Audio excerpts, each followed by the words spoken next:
A Muslim, Abdul, he wrote the following. Comedian Chris Rock, a black who is Christian today, has very short memory. Bible, slaves obey your masters, even if they beat you severely. Here you see how the hypocrite, stinky followers of Muhammad, they lie.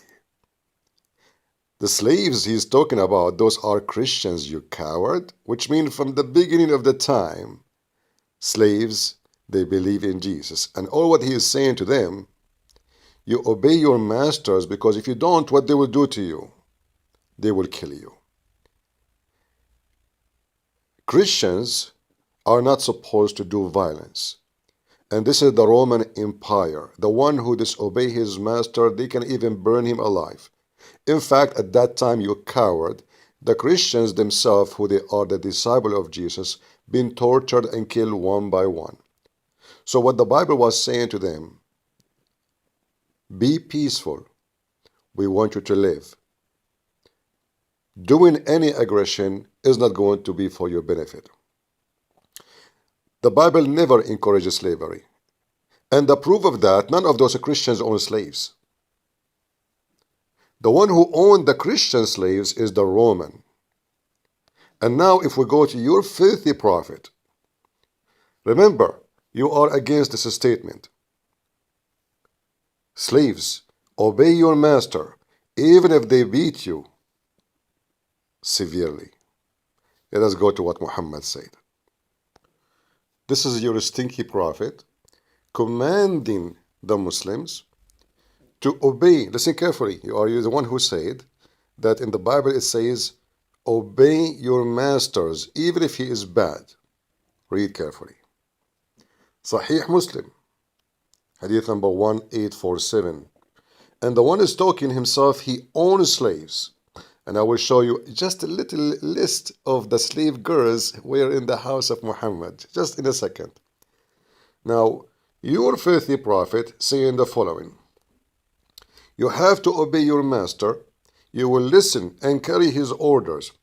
Even if he flagged you, even if he take your wealth, you should listen and obey. Do you see it? Here you see the hypocrisy of the Muhammadan. The one who's saying that, he himself owned tons of slaves. The one who said that in the Bible never owned one. In fact, they themselves, they've been taken into slavery. They themselves, they've been fed into tigers and cats and lions. Do you see how he used it different? If we ask this filthy Muhammadan, how many slaves his prophet he owned just inside the house? Those are the female slaves. Let's just take a little, little study, huh? This is one of your Muslim terrorist website. May Allah bless that terrorist. Here it says, his female slaves, may God bless him and grant him peace. They are proud about it, how many female slaves he have inside the house. And the funny, they say to you, Prophet Muhammad was so poor, man, so poor. And now let us read together some of them, not all of them. And then here we go. Bintu Razina, Ummina, Batina, all kind of crazy stuff. Look at those names. Look. Look. All of those names, all those women, they are slaves in the house of Muhammad. Ethiopian, black people, from Africa, from everywhere, and they have no shame to talk about them. Look at the names. And those, by the way, slaves are wonderful slaves. They used to clean the testicles of a Prophet Muhammad, peace be upon him. He used to shit in the room, and they clean his shit. And he never complained, brother. They are wonderful slaves. And the Prophet, he enjoyed them very much. All of those is about the slave girls in the house of Muhammad. What her name, this one? Radwa? MashaAllah, smash Allah. Okay. Ruhaina bintu Shimyun. Okay, no problem. So all of those are slaves owned by Muhammad, and you are telling the black people who have short memory about what the Bible is saying about slavery? So who are those people? How come you Muslims don't complain about Muhammad owning all those slaves? He owned them. He is the master. Those are females kidnapped from their family and sold as a slave for your faithful prophet. Do you see how long the list? Son of Muta? Huh? Do you like this female? Do you want to buy her? Huh? You are a good Muslim. You are against slavery. Oh, yeah. I can't tell. I mean, and the Prophet was so poor, so poor. Yeah, this is Layla. She was the mistress of Aisha. Uh-huh. Aisha, she need a few slaves at home. Who is going to do dishes and laundry and clean the sperm of a Prophet Muhammad from her panties? I mean, Maria the cook. So what? I mean, she is Coptic. You can slave her, no problem. Yeah, uh-huh. And Muhammad, he used to F her too. They claim that he have a son from her. Not only she is a slave, he F the slave. Look at this. I mean, look how beautiful Muhammad, Maymuna, those all of them, they are just sex slaves. Prophet Muhammad is against slavery. I mean, what are you talking about? Prophet Muhammad, he never took slaves. Look, those are the enjoy slavery with Muhammad. I mean, it's an honor. It's an honor, brother. It's an honor. So all those lists and those potatoes, they are talking to us. And this is just a few of hundreds and thousands of slaves Muhammad he owned. And look at the title. His female slaves, may Allah bless him. Female slaves. And you are schooling the Christians about black and white and slavery? Isn't it your prophet who made fun of the look of the Asian and the black? He speak about the Asian that their face like a hammered head. And he called the black people raisin head. Isn't it your prophet who is the one who owned tens of thousands of slaves? Isn't it one of his titles, the slave owner, the buyer, the seller? You coward Muslims. You coming from legend of slavery. Your caliphate used to have tens of thousands of female as belly dancers, just belly dancers, not the cook, just for sex and entertainment. And you are talking about slavery? Cowards. And if you go in the Quran, how many times the word Quran says, in the Quran says, whatever you own in your right hand possess, you can F them. Abdul, you are yourself a slave of Allah. So all your religion from the beginning to the end is a chain of slavery. And speaking of slavery and chains, this is your faithful prophet saying the following.